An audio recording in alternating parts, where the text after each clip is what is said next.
The second torque involved in running will come from the left leg. Since the left leg has been thrust in front of our athlete, we know then that a force, relatively speaking with regards to direction, will end up pulling the left hip forward. And seeing this, we can ask a similar question just like we did for the first torque, and that is, if this were the only force acting on the body, which direction, if any, will it cause our athlete's hips to turn? Well, in this case, and with respect to the spinal column, the force pulling on the left hip is displaced to the left of it. So we know that it has to rotate the body in one direction or the other. And if we imagine this pulling force continuing in the same direction, forward, we can then see that it will produce a clockwise torque around the spinal column as seen by the direction of this arrow. The muscles responsible for this torque are primarily the hip flexors, and their names are the psoas, iliacus, sartorius, rectus femoris, adductor longus, adductor brevis, and pectineus. Now, these 7 hip flexor muscles are a very interesting group of muscles for at least 3 reasons.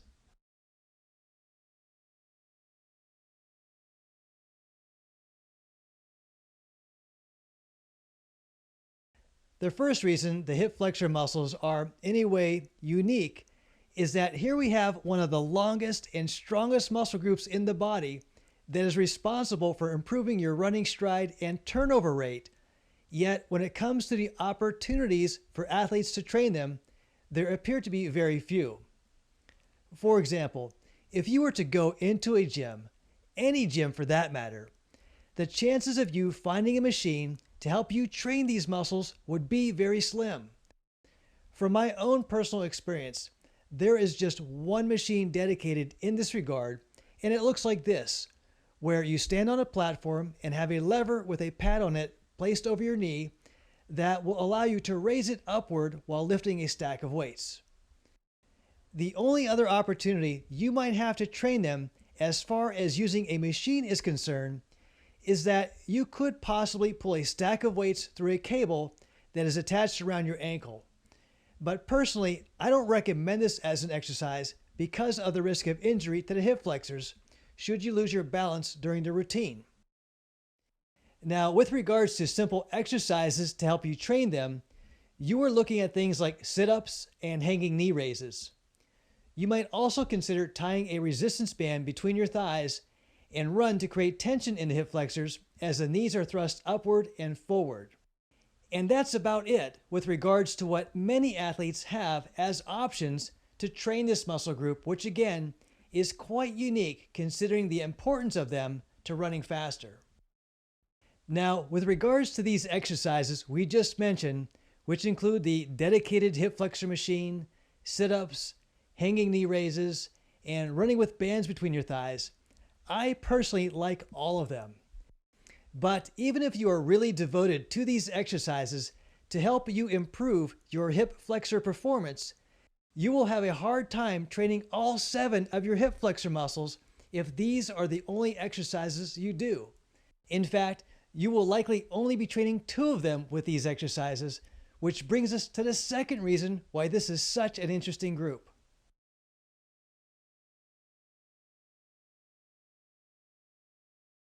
The second reason why the hip flexors are such an interesting group of muscles is because even though your hip may go into flexion, this doesn't mean that all 7 of them will be working equally at the same time. And this has to do with the differences between where each of these muscles originate and then insert. They give some of them a little more responsibility over the others, depending on the position of your hip, thigh, and leg. So, for example, let's talk about the psoas and iliacus muscles. These are perhaps the 2 most popular hip flexor muscles that you are likely to train. The psoas originates from the transverse processes of T12 through L5, crosses over the hip joint, and then inserts into the lesser trochanter of the femur, as seen by this line here.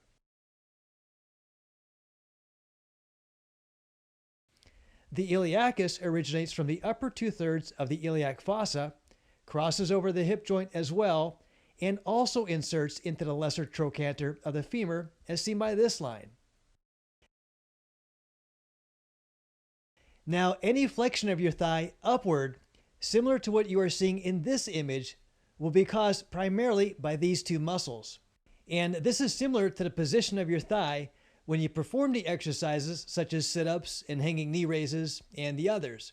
But as I mentioned previously, these exercises will not effectively engage the other 5 hip flexor muscles for reasons that will now be explained. Starting with the rectus femoris, it crosses 2 joints, not just one. It crosses both the hip and the knee, as seen by our line drawn here.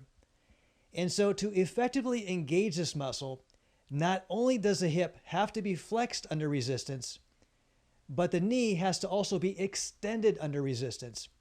Otherwise, you will be missing out on a significant amount of hip flexor strength that this muscle can provide. Sit-ups, hanging knee raises, and the others don't work the rectus femoris this way, and that means your stride and turnover rate will not be as quick and strong as it could be. Now, the sartorius muscle also crosses 2 joints, just like the rectus femoris. It crosses both the hip and the knee, as seen by our line drawn here. For this muscle to be fully engaged within an exercise, not only does the hip have to be flexed under resistance and the knee extended under resistance, but because the sartorius inserts into the inside of the knee, the entire thigh and leg must also be externally rotated outward under resistance. Looking at this from a different angle, we see the thigh being flexed first, followed by extension of the knee, and then finally external rotation of the hip. And this also happens to be the same position to effectively draw in the remaining 3 hip flexor muscles, which are the adductor longus, adductor brevis, and pectineus. So you can see that while performing exercises like sit-ups and hanging knee raises are good exercises, they are limited to only the psoas and iliacus muscles. To get the other 5 hip flexors involved requires placing your leg and thigh into different positions.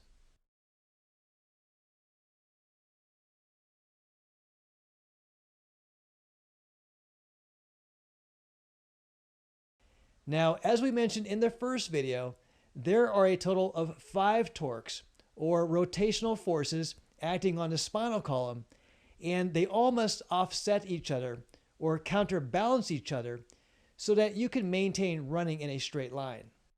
This means that when you add them all up, the net rotational force must equal 0.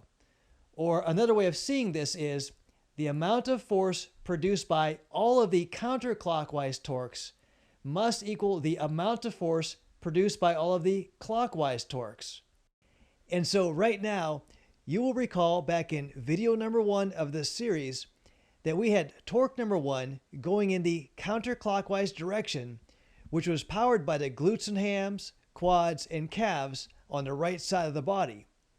And here in this video, we have torque number 2 going in the clockwise direction, which we just learned was powered by the hip flexors.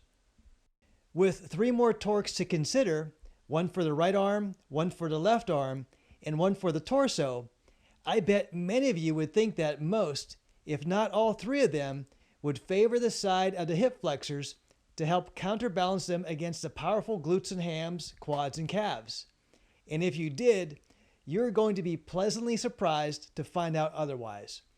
To see this, let's move on to the next video where we discuss torque number 3 for the right arm and torque number 4 for the left arm.